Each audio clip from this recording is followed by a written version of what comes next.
Mashambulizi ya Iran yaua au kujeruhi zaidi ya wanajeshi 500 wa Marekani waliokuwa wamejificha Falme za Kiarabu. Jeshi la Iran limetangaza siku ya Jumamosi kuwa vikosi vyake vimeua au kujeruhi zaidi ya wanajeshi 500 wa Marekani katika mashambulizi yaliyolenga maficho mawili ya Marekani huko Dubai. Tangazo kutoka makao makuu ya Hatam al-Anbiya, kituo kikuu cha kamanda ya majeshi ya Iran, imesema kwamba wanajeshi wa Marekani wamekimbia kambi zao za kawaida za kikanda kufuatia mashambulio yanayoendelea Iran na kujikusanya kwenye maeneo mawili fiche nje ya mji wa Dubai. Kwa mujibu wa Luteni Kanali Ibrahim Zulfikar, msemaji wa jeshi la Iran, maficho mamoja yalihifadhi zaidi ya askari 400 na ya pili zaidi ya askari 100. Maeneo yote mawili yalipigwa na makombora na ndege zisizo na rubani zilizorushwa na jeshi la walinzi wa mapinduzi ya Kiislamu, kikosi cha wanaanga na wanamaji mwishoni mwa Ijumaa. Mashambulizi hayo yaliwasababishia hasara kubwa maadui. Magari ya wagonjwa yalikuwa yakisafirisha wanajeshi wa Marekani, wakiwemo makamanda, kwa saa kadhaa kufuatia mashambulizi hayo. Msemaji huyo amesema serikali ya Marekani haijasema lolote kuhusu mashambulizi hayo mapya ya Iran. Ripoti mbalimbali na taarifa za kijeshi zinaonyesha kuwa utawala wa Trump unaficha kwa maksudi idadi halisi ya askari wa Marekani waliouawa na kujeruhiwa. Lengo ni kudumisha kile kinachodaiwa kuwa uungaji mkono wa umma kwa vita vinavyoonekana na wengi kama visivyoungwa mkono zaidi nchini Marekani katika miongo ya hivi karibuni. Utawala wa Trump unadai ni wanajeshi 14 pekee wa Marekani ndio wameuawa tangu kuanza kwa vita hivyo Februari 28. Hii ni licha ya Iran kuharibu vibaya kambi 17 za Marekani katika nchi 7 za Kiarabu, huku ikishambulia pia makazi ya siri ya wanajeshi wa Marekani katika nchi hizo. Hofu pia inaongezeka nchini Marekani kwamba Trump hivi karibuni anaweza kupanua uchokozi wa nchi hiyo ili kujumuisha askari wa nchi kavu, jambo ambalo wachambuzi wa masuala ya kijeshi wanasema litasababisha maafa makubwa kwa wanajeshi wa Marekani. Baadhi ya wanajeshi waliolengwa na Iran siku ya Ijumaa wanaaminika kuwa walikuwa sehemu ya wanajeshi ambao Marekani inapanga kuwatumia katika uvamizi wa nchi kavu dhidi ya Iran. Pia mapema Jumamosi, meli ya msaada ya jeshi la Marekani ililengwa na vikosi vya jeshi la Iran, ikiwa umbali mkubwa katika bandari ya Salala nchini Oman, kulingana na taarifa tofauti za makao makuu ya Hatam al-Anbiya. Taarifa hiyo imesisitiza kuwa Iran inaheshimu mamlaka ya kitaifa ya Oman, ambayo ni taifa ndugu na rafiki. Iran pia ilitungua ndege ya kivita Marekani aina ya F-16 Jumamosi, na hivyo kufanya idadi ya ndege za kivita za adui ambazo zimelengwa kwa mafanikio katika muda wa wiki 4 zilizopita kufikia 8. Kulingana na taarifa ya IRGC, F-16 hiyo ilifanikiwa kutua kwa dharura Saudi Arabia baada ya kupigwa. Vile msemaji wa kamandi ya Hatam al-Anbiya ya jeshi la Jamhuri ya Kiislamu ya Iran ameonya kuwa uvamizi wowote wa kijeshi wa Marekani kupitia nchi kavu au jaribio la kuikalia kwa mabavu ardhi ya Iran utamalizika kwa madhara makubwa, akisema askari wa Marekani watakumbana na maangamizi na hata kugeuka chakula cha papa katika Ghuba ya Uajemi. Katika taarifa, Ibrahim Zulfikar ameionya Marekani dhidi ya jaribio lolote la kuivamia Iran kupitia operesheni za nchi kavu, akisema hatua hiyo itakuwa na matokeo ya kuaibisha kwa majeshi ya Marekani. Ameashiria vitisho vya mara kwa mara vya rais wa Marekani Donald Trump kuhusu uwezekano wa operesheni za nchi kavu na kukalia kwa mabavu baadhi ya visiwa katika Ghuba ya Uajemi, na kusema rais wa Marekani ameathiriwa na mashinikizo kutoka nje. Aidha, amesema mtawala huyo wa Marekani amekuwa akichukua misimamo inayobadilika na isiyoaminika. Msemaji huyo amebainisha Marekani imemkabidhi jukumu la amiri jeshi mkuu, mtu ambaye maamuzi yake yametumbukiza majeshi ya Marekani katika kinamasi cha mauti. Ameongeza kuwa wanajeshi wa Marekani walioko kwenye eneo la Asia Magharibi tayari wanakabiliwa na vitisho vikubwa kila siku. Aidha, amedokeza kuwa wanajeshi wa Marekani wamelazimika kuondoka katika kambi zilizoharibiwa na kutafuta hifadhi katika maeneo ya kiraia na vituo vya kiuchumi ndani ya nchi za kanda, huku bado wakiwa wanakabiliwa na hatari ya kushambuliwa. Akizungumza uwezekano wa uvamizi wa nchi kavu, Zulfikar amesema vikosi vya Iran vimejiandaa kwa muda mrefu kwa hali kama hiyo na vinasubiri kujibu. Ameonya kuwa kitendo chochote cha uchokozi au jaribio la kukalia kwa mabavu ardhi ya yoyote kitakuwa na matokeo kama vile kukamatwa kwa wanajeshi, kusambaratika kwa vikosi vya uvamizi na kutoweka vitani. Ameongeza kuwa makamanda na wanajeshi wa Marekani hatimaye watageuka kuwa chakula cha papa katika Ghuba ya Uajemi. Msemaji huyo pia amewataka viongozi wa Marekani wajifunze historia ya Iran na kuchukua funzo kutokana na makabiliano ya zamani na wavamizi wa kigeni, akionya dhidi ya maamuzi yasiyo ya busara ambayo yanaweza kusababisha vifo vingi miongoni mwa askari wa jeshi la Marekani. Amehitimisha kwa kusema kuwa vikosi vya ulinzi vya Iran viko tayari kikamilifu na vitakabiliana kwa nguvu na jaribio lolote la uvamizi wa nchi kavu. Ni kwambia hivi, hatujamaliza. Vile Spika wa bunge la Iran Mohammad Bagher Kalbaf amesema Iran haitakubali kamwe masharti ya kujisalimisha yanayotolewa na Marekani na Israeli na itaendelea kupigana hadi ipate ushindi.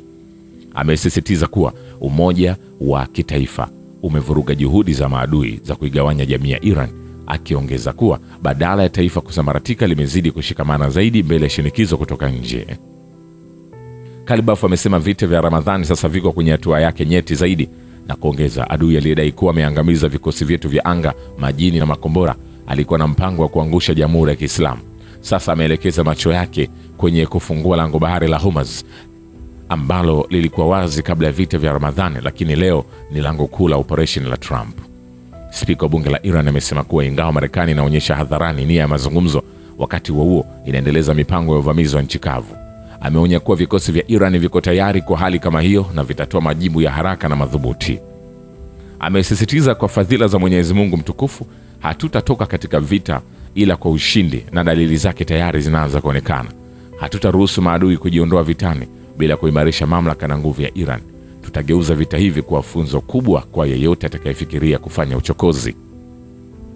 Kalbaf amesema nguvu ya Marekani imepata pigo kubwa sambamba na kuimarika kambi ya mukawama. Aidha amesema Trump ameshindwa kuzishawishi nchi za Ulaya. Soko la nishati limeingia katika hali ya mgogoro na mfumuko wa bei za chakula unakaribia.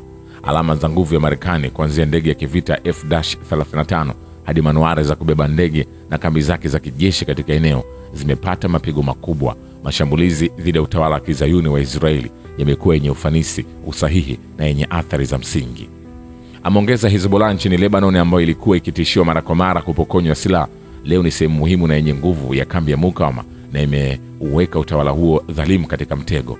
Mukawama wa Iraq unapigana kwa ujasiri na unamshangaza adui. Nchini Yemen, harakati ya Ansarullah imeuisha safu ya mukawama kwa ushiriki wake na iko tayari kuleta mshangao mkubwa. Ameongeza kuwa operesheni zetu zinaendelea, makombora yetu yapo kwenye hali kamili ya utendaji, azma na imani yetu imeongezeka. Tunafahamu udhaifu wa adui na tunaona wazi dalili ya hofu na taharuki ndani ya safu zao. Ni kwambia hivi, hatujamaliza. Vile vikosi vya jeshi la Yemen vimetangaza kwamba vimeshambulia shabaha nyeti kusini mwa Palestina inayokaliwa kwa mabavu na Israeli kwa makombora ya ballistic. Lakini wizara ya mambo ya nje ya Russia imesema mashambulizi mapya kwenye vituo vya amani vya nyuklia nchini Iran yanapaswa kulaaniwa kimataifa. Msemaji wa wizara ya mambo ya nje ya Russia amesema kuwa mashambulizi hayo dhidi ya vituo vya amani vya nyuklia nchini Iran siku ya Ijumaa yanapaswa kulaaniwa na kumtaka mkurugenzi mkuu wa wakala wa kimataifa nishati atomiki kuwa na msimamo wa wazi na kubainisha bayana kwamba wavamizi wa Marekani na Wazayuni wamevuka mipaka. Maria Zaharova ameongeza kwenye taarifa yake ya Jumamosi kuwa wavamizi dhidi ya Iran wanaendelea kuzidisha mvutano katika vita vyao vya Asia Magharibi, wakipuuza hatari zote zinazoweza kutokea, ikiwa ni pamoja na uwezekano wa kuenea kwa uchafuzi wa mionzi. Ni kwambia hivi, hatujamaliza. Chombo kimoja cha habari cha Magharibi kimekiri kwamba Ghuba ya Uajemi imechoshwa na vita dhidi ya Iran na zinaamini kuwa Marekani haina mkakati wowote katika vita hivi. Bloomberg imesema katika ripoti yake ya uchambuzi kwamba nchi wanachama wa Baraza la Ushirikiano la Ghuba ya Uajemi zimebadili msimamo wao kuhusu usalama wa kikanda, kikiashiria hali ya wasiwasi inaendelea kuongezeka katika miji mikuu ya nchi za Kiarabu. Chombo hiki cha habari cha Marekani kimeandika kuwa nchi hizo zimechoshwa na siasa za kuchochea vita na kutokuwepo thabiti katika siasa za Marekani kuhusu Iran. Kwa mujibu wa ripoti hiyo, viongozi wa Ghuba ya Uajemi wanahoji faragani kuhusu thamani ya kimkakati ya kuwa wenyeji wa kambi za kijeshi za Marekani katika eneo. Uchambuzi wa Bloomberg unasema nchi hizi zinaamini kuwa uwepo wa kambi hizi unaziweka kwenye mstari wa mbele wa mivutano inayoweza kutokea badala ya kuzidhaminia usalama. Chanzo kinachofahamu vizuri swala hilo kimeiambia Bloomberg kwamba wasiwasi mkubwa ni kwamba ikiwa mzozo mkubwa zaidi utaibuka, Marekani itawakimbia washirika wake, wakati udhibiti wa lango bahari la Hormuz ni muhimu. Kukata tamaa kwa nchi hizo za Kiarabu katika vita dhidi ya Iran kunakuja wakati ambapo waziri wa mambo ya nje wa Oman Badri al-Busaidi ameelezea mashambulizi ya Iran kwenye kambi za kijeshi za Marekani kama miji kama vile Dubai, Manama na Doha kuwa chaguo pekee la kimantiki katika kukabiliana na mashambulizi ya Marekani na Israeli. Anaamini kuwa hatua ya Iran ya kulenga vituo vya Marekani katika Mashariki ya Kati ni jibu la kimantiki kwa uchokozi wa Washington na Tel Aviv. Ni kwambia hivi, hatujamaliza. Mkuu wa shirika la utangazaji la Jamhuri ya Kiislamu ya Iran IRIB ametuma salamu za rambirambi kwa wakurugenzi wa televisheni ya Al-Manar na Al-Mayadin za Lebanon kufuatia hatua za utawala wa Kizayuni wa Israeli kuwaua kwa maksudi waandishi wa habari wa vyombo hivyo kusini mwa Lebanon. Katika jumbe mbili tofauti zilizoelekezwa kwa wakurugenzi wa televisheni ya Al-Manar na Al-Mayadin, Dr. Peyman Jebel ametoa mkono wa taanzia kufuatia kuuliwa shahidi Al-Shuaib, ripota televisheni ya Al-Manar, na kuandika kuwa katika miaka kadhaa ya mapambano ya jihadi, kamera na sauti ya shahidi huyo vilifichua ukandamizaji wa adui mzayuni, na misimamo yake ya ujasiri ilitoa changamoto kwa mashine ya vita ya watenda jinai. Jebel ametoa mkono wa pole kwa niaba ya wafanyakazi wa shirika la utangazaji la Jamhuri ya Kiislamu ya Iran kutokana na mauaji haya ya kikatili, na kusema anatarajia kuwa kuuawa shahidi ripota huyo kutakuwa mwanzo wa ushindi dhidi ya maadui wa Kimarekani na Kizayuni. Ni kwambia hivi, hatujamaliza. Papa Leo wa 14 amepinga majaribio ya kutaka kuhalalisha vita na mauaji kwa kutumia vibaya jina la Mungu katika matamshi ambayo kwa mujibu wa televisheni ya CNN yamerudi na kupinga madai yaliyotolewa na utawala wa Donald Trump. Mungu asikilizi maombi ya wapenda vita, bali huyakataa. Papa huyo wa kwanza mzaliwa wa Marekani ameuambia umati wa watu kwenye uwanja wa St. Peter kwenye ibada ya Jumapili ya Matawi. Akikosoa uchochezi wa vita wa Marekani kwenye eneo la Asia Magharibi, Papa ameongeza kwamba Mungu anapinga vita na hakuna mtu anayeweza kumtumia Mungu kuhalalisha vita. Wiki takatifu na Pasaka ya kwanza ya Papa mpya Leo wa 14 inakuja huku Marekani na Israeli zikiendeleza vita na mashambulizi ya kinyama dhidi ya Iran ambayo sasa yamepanuka katika eneo lote la magharibi mwa Asia. Kwa mujibu wa televisheni ya CNN, kauli za kiongozi huyo wa kanisa Katoliki duniani imetolewa kuashiria maneno ya waziri wa vita wa Marekani Peter Hegseth, ambaye alinukuu maandiko matakatifu akidai Mungu anaunga mkono operesheni za kijeshi za nchi hiyo na Israeli nchini Iran ili kuhalalisha vita hivyo. Shukran kwa Baba wa Kivita na Historia ya Dunia. Mimi ni Richard Shio, The Rich Voice. Ni follow Instagram na TikTok kama Rich Voice Official. Asante.